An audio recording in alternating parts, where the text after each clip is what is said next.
தந்தை, மகன், தூய் ஆவியாரின் பெயராலே ஆமேன். ஆன்ம வழிகாட்டி ஆகஸ்ட் மாதம் 22ஆம் தேதி சனிக்கிழமை. இடைவிடா சகாயத்தாயிடம் நம்மை ஒப்புக்கொடுத்து மன்றாடுவோம். மிகவும் பரிசுத்த மரியே, மாசில்லா கன்னிகையே, எங்கள் இடைவிடா சகாயமும் அடைக்கலமும் நம்பிக்கையுமாக இருப்பவள் நீரே. இன்று நாங்கள் அனைவரும் உம்மிடம் வருகின்றோம். நீர் எங்களுக்கு அடைந்தருளிய வரங்களுக்காக இறைவனுக்கு நன்றி செலுத்துகிறோம். இடைவிடா சகாயத்தாயே, உம்மை நேசிக்கிறோம். எங்கள் அன்பை காட்ட உமக்கு எப்போதும் சேவை செய்வோம் என்றும், அனைவரையும் உம்மிடம் கொண்டு வர எங்களால் முடிந்தவற்றை செய்வோம் என்றும் வாக்களிக்கிறோம். இடைவிடா சகாயத்தாயே, இறைவனிடம் சக்தி வாய்ந்தவளே, எங்களுக்கு இந்த வரங்களை பெற்றுத்தாரும்.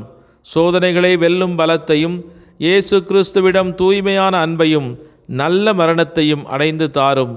உம்மோடும் உமது திருக்குமாரனோடும் என்றென்றும் வாழ அருள் புரியும். இடைவிடா சகாயத்தாயே, எங்களுக்காக வேண்டிக் கொள்ளும். ஆமேன். லூக்கா நற்செய்தி 1ஆம் அதிகாரம் 38வது இறைவார்த்தை. பின்னர் மரியா, நான் ஆண்டவரின் அடிமை, உம் சொற்படியே எனக்கு நிகழட்டும் என்றார். அப்பொழுது வானதூதர் அவரை விட்டு அகன்றார். இது கிறிஸ்து வழங்கும் வாழ்வு தரும் நற்செய்தி. கிறிஸ்துவே உமக்கு புகழ். சிந்தனை. கர்தினால் ராட்சிங்கர் மரியாவின் மாசற்ற இதயத்தையும் அவரது வாக்குறுதியையும் அழகாக பின்வருமாறு விவரிக்கிறார். எனது மாசற்ற இதயம் ஜெயம் கொள்ளும். இதன் பொருள் என்ன? இறைவனுக்கு திறந்திருக்கும் இதயம் இறைவனை தியானிப்பதன் மூலம் தூய்மையாக்கப்பட்டு உலகத்தின் வலுவாய்ந்த ஆயுதமாக மாற்றப்படுகிறது. மரியாவின் ஒப்புதல், அதாவது அவரது இதயத்தின் வார்த்தை, உலகின் வரலாற்றை மாற்றியுள்ளது. ஏனெனில் அது மீட்பரை உலகிற்கு கொண்டு வந்து அதன் மூலமாக இருளை முடிவுக்கு கொண்டு வந்தது. அவரது ஆம் என்பதன் மூலம் கடவுள் நம் உலகில் மனிதராக மாற முடிந்தது. மேலும் அவர் என்றென்றும் அப்படியே இருக்கிறார் என்பதையும் தெளிவுபடுத்தியது. நாம் தொடர்ந்து காண்பதும் அனுபவிப்பதும் போல தீயவனுக்கு இவ்வுலகில் அதிகாரம் உண்டு. ஏனெனில் நமது சுதந்திரம் தொடர்ந்து கடவுளிடமிருந்து விலகிச் செல்ல அனுமதிப்பதால் அவனுக்கு நம்முடைய மேல் அதிகாரம் இருக்கிறது. ஆனால் கடவுளே ஒரு மனித இதயத்தை எடுத்து அதன் மூலம் மனித சுதந்திரத்தை நன்மையின் பக்கம் வழிநடத்தியதால் தீமையை தேர்ந்தெடுக்கும் சுதந்திரம் இனி உறுதியானதாக இருக்காது என்பதையும் அன்னை மரியாளின் மாசற்ற இருதயம் நமக்கு எடுத்து காட்டுகிறது.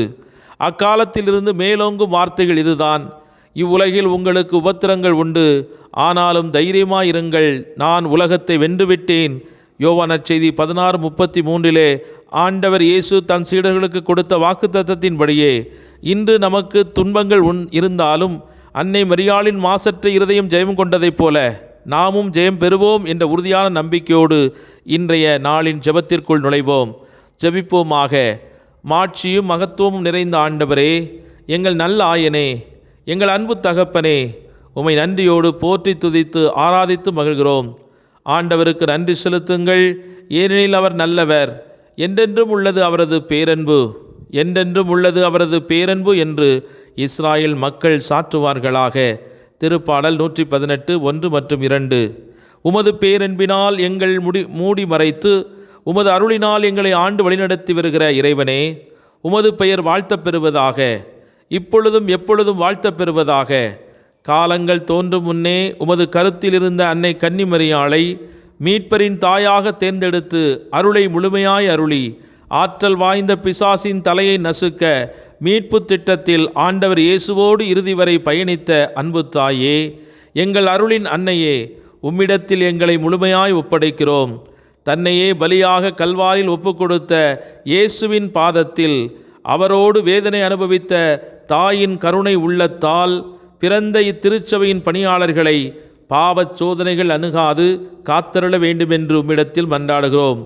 மாட்சியின் மனுமகுடத்தை சுமந்து மாந்தர்களின் துயர்போக்கும் பணியில் இயேசுவோடு இணைந்து பயணிக்கும் உமது வல்லமையின் பரிந்துரையில் எமது பிள்ளைகள், பேரப்பிள்ளைகள், நண்பர்கள், உறவினர்கள், உடன்பிறப்புகள் அனைவரையும் ஒப்படைக்கிறோம்.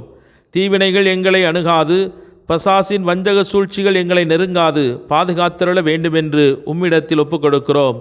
திருமண உடன்படிக்கையில் என்றும் நாங்கள் பிரமாணிக்கத்தோடு ஒன்றித்து வாழவும், பெற்ற குழந்தைகளை பொறுப்போடு வளர்க்கவும், வாழ்வின் தேவைகளுக்காய் கருத்தோடு கடினமாக உழைக்கவும், உழைப்பின் பயனை நாங்களே உண்டு வாழவும் எங்களை ஆசீர்வதியும். தேவையற்ற சண்டைகள், சந்தேகங்கள், தீய பழக்க வழக்கங்கள், மது, மாது போன்ற தீமையின் பழக்க வழக்கங்கள் இவற்றிலிருந்து விடுபடவும், மகிழ்வோடு குடும்பமாய் இணைந்து வாழ்ந்து ஒருவருடைய சுமையை ஒருவர் பகிர்ந்து இறைவனுக்கு சான்று பகிர்ந்து வாழ இறையருள் எங்களை தாங்கி நடத்த நீரே எங்களுக்காக பரிந்து பேசுவீராக. எம் குழந்தைகளின் எதிர்கால வாழ்வுக்காகவும் கல்வி, வேலைவாய்ப்பு, நல்ல திருமண வாழ்வு அமையவும் அருள் தர உம்மிடத்தில் மன்றாடுகிறோம். தெய்வ பயமுள்ள பிள்ளைகளாய் வாழ்ந்து சமூகத்தில் உயர்வான இடங்களில் பணியாற்றி உம்மை மகிமைப்படுத்தும் கருவிகளாக எம் பிள்ளைகள் திகழ அன்னையான நீர் உடனிருந்து ஆசீர்வதித்தருளும். அன்னையே, எங்கள் அன்பு தாயே, மருத்துவமனைகளிலும் வீடுகளிலும் நோயிற்று தனிமையில் வாடும் அனைவருக்கும் இன்று உமது பரிந்துரையால் விடுதலையும் சுகமும் கிடைக்க வேண்டும் என்று நாங்கள் ஒப்புக்கொடுக்கிறோம். உமது திருக்குமாரனிடத்தில் எங்களுக்காக பரிந்து பேசி அனைத்து விண்ணக மண்ணக ஆசீர்களையும் என்று பெற்றுத்தர வேண்டும் என்று உமது மைந்தன் இயேசு கிறிஸ்து வழியாக தந்தையாம் கடவுளிடத்தில் ஒப்புக்கொடுத்து மன்றாடுகிறோம். எங்கள் ஜெபம் கேளும் எங்கள் ஜீவனுள்ள நல்ல தந்தையே, ஆமேன். எல்லாமல்ல இறைவன் தந்தை, மகன், தூய் ஆவியானவர் உங்கள் அனைவரையும் நிறைவாக ஆசீர்வதித்து புனிதப்படுத்தி வழிநடத்துவாராக. ஆமேன். இயேசுவுக்கே புகழ், இயேசுவுக்கே நன்றி. மரியே வாழ்க. இயேசுவின் இரத்தம் ஜெயம்.